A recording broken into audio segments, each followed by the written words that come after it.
আসসালামু আলাইকুম। আজকে মজার মজার শুটকি ভর্তা বানাবো। যার যার খেতে মন চায় চলে আসবেন।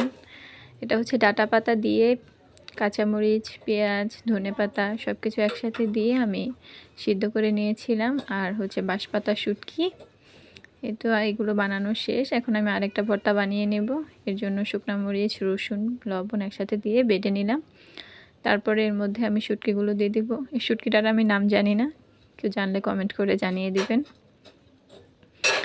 তারপর এগুলো ভালো করে বেটে নিলাম। বেটে নেওয়ার পর এগুলোর মধ্যে পেঁয়াজ দিয়ে দিলাম। পেঁয়াজগুলো ভালো করে বেটে নিলাম। বাটা হয়ে গেলে এর মধ্যে আমি ধনেপাতাগুলো দিয়ে নিলাম। ধনেপাতাগুলো ভালো করে বেটে একসাথে ভালো করে মিক্স করে নিয়েছি।